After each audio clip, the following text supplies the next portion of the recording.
This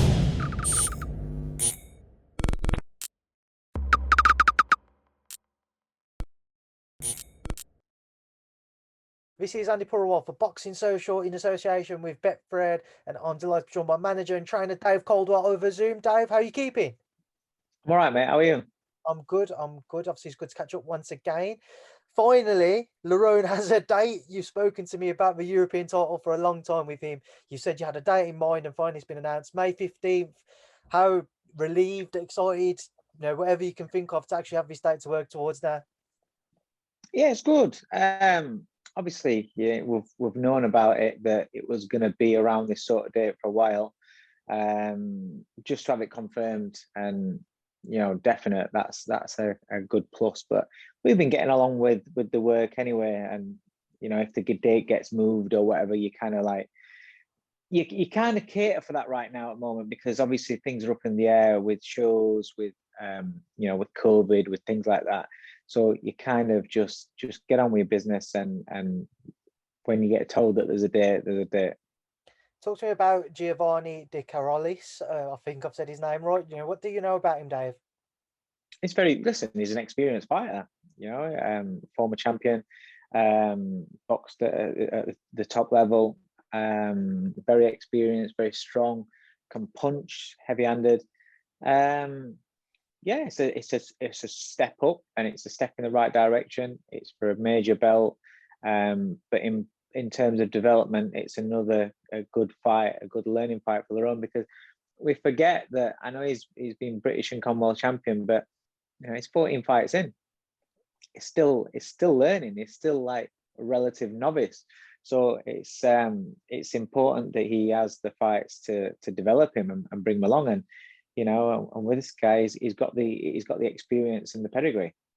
Everybody knows how talented Lerone is and how good of a boxer he is, but I think one thing people want to see more of is that kind of, I don't know whether aggressive nature is the right word, but go back to the Timo. Bit of spite. Yeah, that's it. Is that something? A bit of spite. Yeah. Is that something you think Yeah. we need to see from him in this fight? On 100%, 100%. It's something that from day one of working with him, and when I got asked to coach him, my original thoughts was no, and I didn't want to coach him, because it struck me as being his demeanor in his fights. I watched him when I went and had a look at the fights, where he's a guy that's it comes across as lazy. It looked to me, it kind of looked like he was lazy. Bear in mind, I don't know him. I haven't watched him box live, nothing. So kind of thought, it looks kind of like a lazy sort of fighter. Looks like somebody who's just comfortable and just doing just enough. And I wasn't so much interested as such. But then obviously speaking to him and explaining to him what I would need to see if I was working with him, and I get some gears in you, have some desire to be a little bit more spiteful, and not just control somebody and just eke out a points decision. He's, if it goes to this, don't get wrong, he's not going to turn into Gerald McClellan and anything like that, but you have an opponent in front of you where you're comfortable, and that this guy's not on your level. Then in terms of what the fans want to see, what TV wants to see, which is part of it now, you need to have that little bit of spite, and have a little bit of some gears, some injection of pace, and look to try and get him out of there. If it happens, it happens. If it doesn't, it doesn't. Like I said, he's not going to turn into Gerald McClellan, but he does actually harder than what you think. And what I tend to see of him quite a lot was he was just a one-handed fighter mainly. So it's been about trying to get him to get more confident in throwing the left hand, and trusting himself with that, and being a bit more spiteful, and having a bit more devil in his work. And it's progressing. He's just got to go out there and do it, and not put any brakes on himself, because the kid's got so much talent. He really has got talent, and he's got personality as well. But he's got to put it together, and he's got to just go out there and let it flow. And for him, it's about him flowing. When he flows, he's a very good fighter. He's very good. When he goes to work, he's very, very good. Just moving away from Lerone, how are Hopi and Jordan doing, Dave? Very good. Jordan's back in the gym. Had a bit of a niggle with his knee. Allowed that to just rest up, but he just ticked over. You know, going through emotions, getting back into things. Now he's back firing. Just waiting to see what's next with him. Number 5 with the WBA, number 13 with the IBF. So things progressing nicely. You know, he's obviously for the last year we was hoping to get the European title fight. Gav McDonald got that.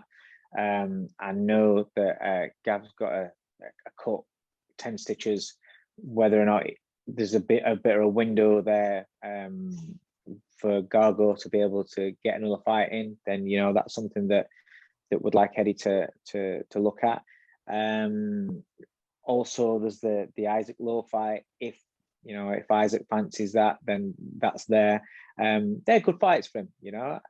But like I said, if you're sitting number 5 in the WBA, you're looking at, you know, the opportunities that's above you to maybe get a final eliminator or to get a crack at something like that. So yeah, it's just about at the moment until we have a date, you know, just carrying on improving in the gym. Hopi Price is just, mate, he's just developing rapidly. He's somebody that's you know, he's a great kid, he's got a great attitude, great mentality, and he is a talent, and he's just developing, he's improving almost like week in, week out. Sparring regularly with the people like Leon Woodstock, getting loads of rounds with Leon Woodstock. It's been fantastic for development. You know, he did some sparring about 3 weeks ago with Akib Fiaz. He's sparring good fighters, you know, and it's soaking, you know, he soaks it up, you know. He's very good, and obviously being around Jordan all the time for the in-house stuff, that's a bonus, and he's learned plenty off of Jordan as well. But them two, you know, bouncing off each other is fantastic. You know, you see the brains ticking. But he's for real. He's 21 years old, and I look at what he's doing at 21, and more importantly, other coaches that come into the gym and see what he's doing, and other fighters that he's sparring with see what he's doing, and they're like, this kid's good. He's very, very good. You know, he's Eddie, you know, Eddie rates him, but you know, I know Eddie talks a lot about his American prospects and things like that, but this kid's on his doorstep, and this kid's somebody that you don't want to sleep on, because at 21 years old, he's going to develop, and he's so much stronger than what you think. You know, he made didn't have to make 8 stone 10, but he was comfortable in doing it, having breakfast on the morning of the weigh-in. He weighed 810 for his last fight. You know, you will see the best of him when we get opponents that want to come to win. Would like Zayed Hussein, who we tried to get last time. He was 16-1. Riaz Mahmoud, I think he's a good fighter, a very good fighter, a good fight for him right now. Again, would have that next if you know, if that can be made. He's ready for 8 rounders now. You know, he's sparring consistently 8 rounds. He can do 10 rounds. It's not a problem. But he's ready now fight wise for 8 rounders. They're the kind of opponents that I'd like. So yeah, he's a talent, a real prospect, but he has a mentality as well where you can have fun with. He's a kid that you can make proper fights, because he's not interested in fighting guys that don't come to win.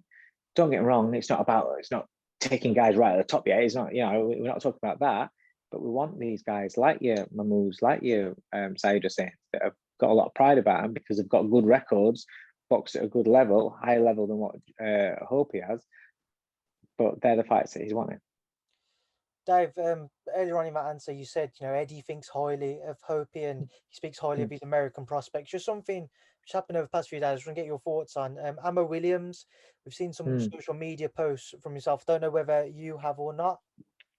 I saw a little bit yesterday, and I was saying to lads in the gym, that's worrying.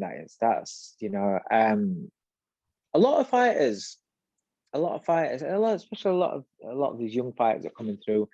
Part of the game, part of the business is the personality, is the charisma. It's been, you know, some of them like to be flash and brash, but with social media, that brings a lot of pressure on. If you're quiet as a mouse and you don't really interact on social media, you don't post much, then really kind of get left alone. If you're out there doing interviews, if you're out there letting people see your personality as well as your boxing, then yes, your profile goes up, which means you're more likely to get backing, more likely to get endorsements, more likely to get opportunities. But also the backlash with that comes the pressure.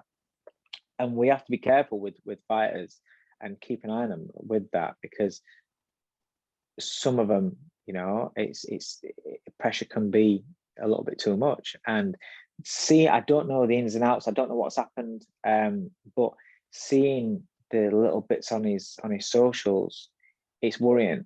So it's a case of he needs the right people around him to look after him. Forget boxing, make sure he's all right, and then in the future you can see what he's going to do and if he can come back and everything. But you know, we have to be worried about that, you know. But with the right people around you, you can come back from it. You know, it's something that you can come back from. I mean, we see Ryan Garcia pulling out of a fight as well. Ryan Garcia is a kid that has a massive amount of following, but again, can you imagine the pressure on this kid? He's been built as Golden Boy's really their main superstar. You know, he's being compared to some great fighters, you know, as in Oscar De La Hoya, as he's the new Golden Boy, he's the new, you know, new spearhead for the sport. And he's performed fantastic. But again, I didn't know much about Garcia as a kid at first until he fought Luke Campbell. And then because of that fight, I started watching the behind the scenes stuff that he puts out, and it's, you know, his YouTube channel and stuff that DAZN were putting out. And I really liked the kid. Before that, I just thought he was one of these kids that had big followings and couldn't fight, and you know, it was just full of shit getting an opportunity. But I saw he had like 200 amateur fights. So how is you know, the stuff that he went through as a kid and everything. And I really wanted the kid. I like him. I think he's great for the sport. But I did notice in one of the interviews that he did say that he suffered from anxiety and he suffered from mental health issues and mental health problems sometimes.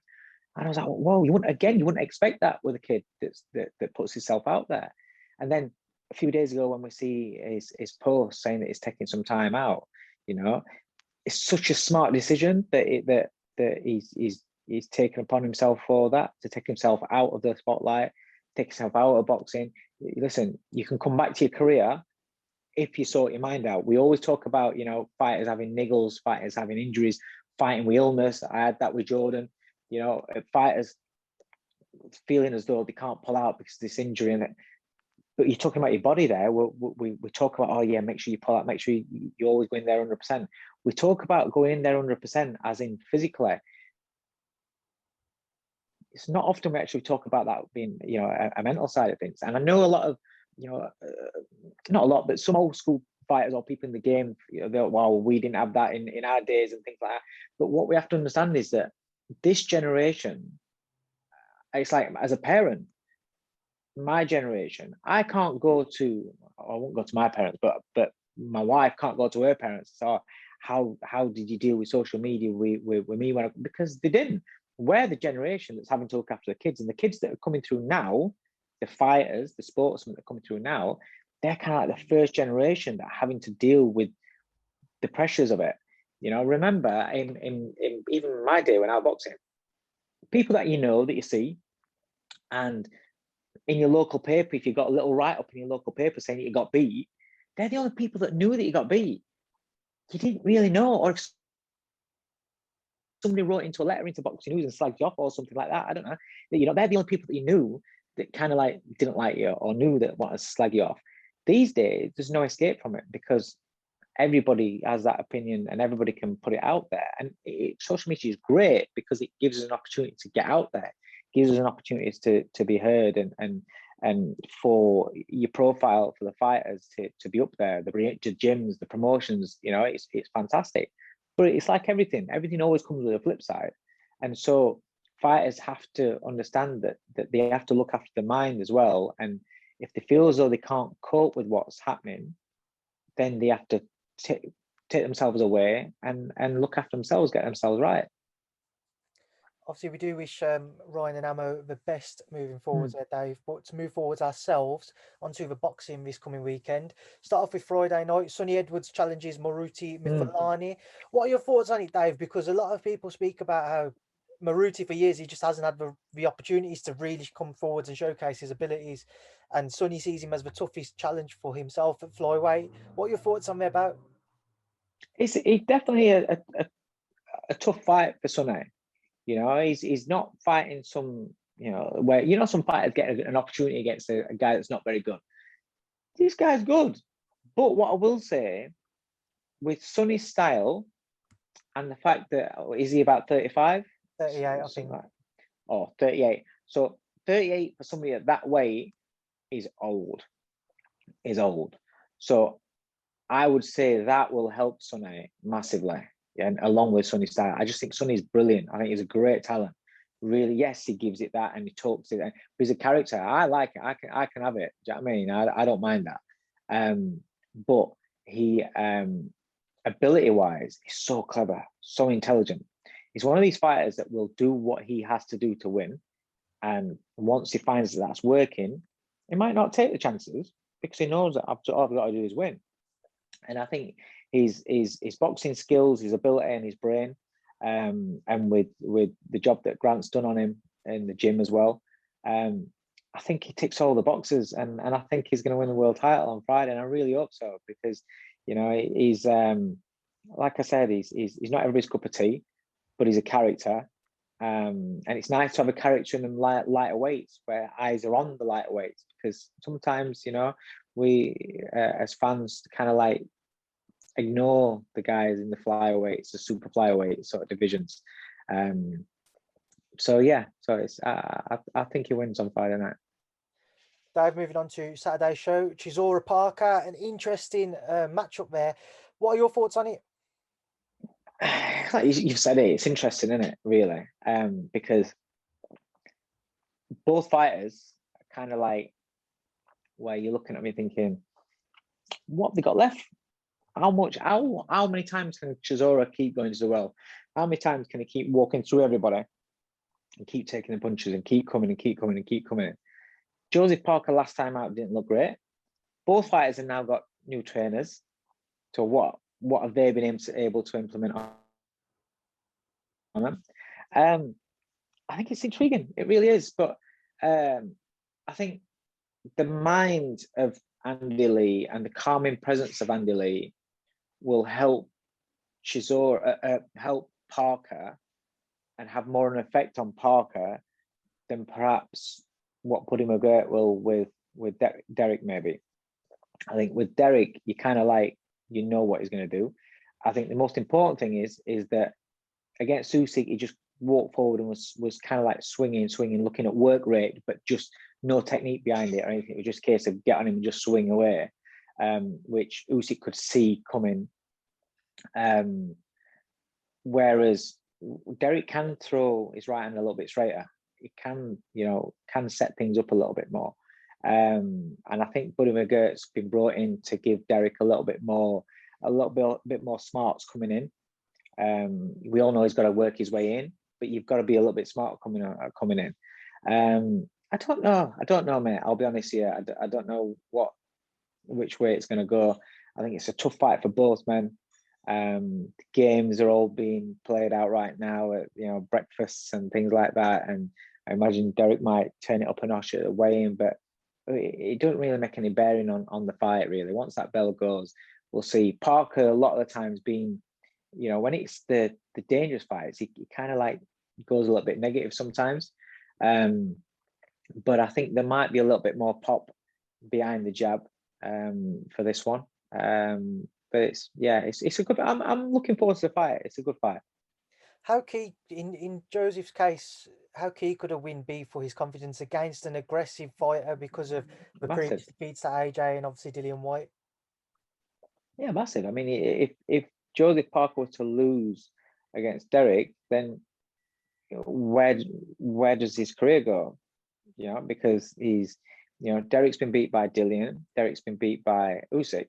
So two of the guys that are up at the top of the division, but still behind Fury and AJ, have beaten Derek. But then if Parker loses, then Parker drops even further behind. Do you know what I mean? So yeah, it's a must win. It's a must win for Joseph Parker. He's kind of like a little bit different to what Derek's been. I know Derek's lost like 9-10 times, But with Derek, it's kind of like it keeps coming in. It keeps putting it on. There's always that question mark because he'll pull out a spectacular knockout, you know. I don't know. It's heavyweights, isn't it? So really, you're only really 2 wins away from getting a crack at a big fight. You know, if you come in as an opponent, if somebody uses Joseph Parker as an opponent, if he carries on, if he gets beat, and then he beats him, then he gets another win, then all of a sudden he's in the big fight. So it's kind of like what's happened with Derek all the time. So the heavyweight division is quite strange. You just never know with that division. Moving forwards once again, Dave, onto the undercard. Natasha Jonas challenges Katie Taylor for the undisputed lightweight crown. How do you expect it to play out? Do you know what? It's a good fight. It is a good fight, and both camps obviously are very, very, very confident. I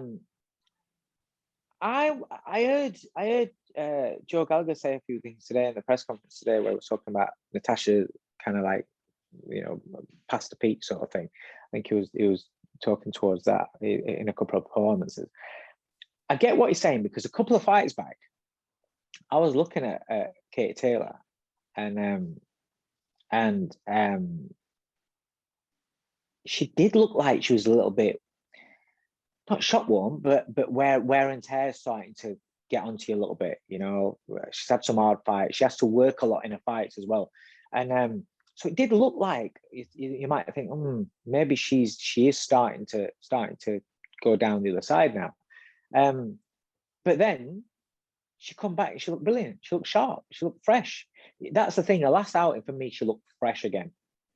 So I'm looking at Katie Taylor. If she's fresh again and she's now just coming to a peak, or she's not on the slide, then I just think that she's still number one.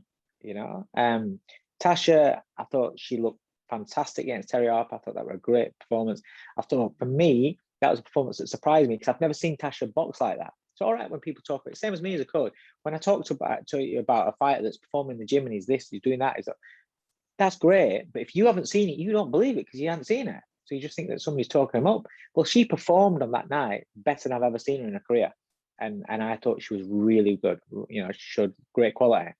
But I will say that Terry Harper, although I rate her and I think she's very, very good, her inexperience in that fight, that was her first real major night. I know she won a world title, but it was her first major night, you know, domestic showdown sort of thing. And, you know, I think the experience of Tasha and the inexperience of Harper made that kind of like what it was. Well, Katie Taylor's she's not inexperienced, you know, she's kind of come across everything. So I think I don't look at that as so much of a blueprint and think, well, Tasha was great against Terry Harper, so she's gonna, you know, I think she's gonna cause an upset. I kind of don't. I still think that there's still a bit of a difference in levels between Tasha and Katie Taylor. Chris Eubank Jr., a big favourite heading into his bout with Marcus Morris. Yeah. Well, what do you make of it, Dave? Also with Roy Jones Jr. in his corner as well.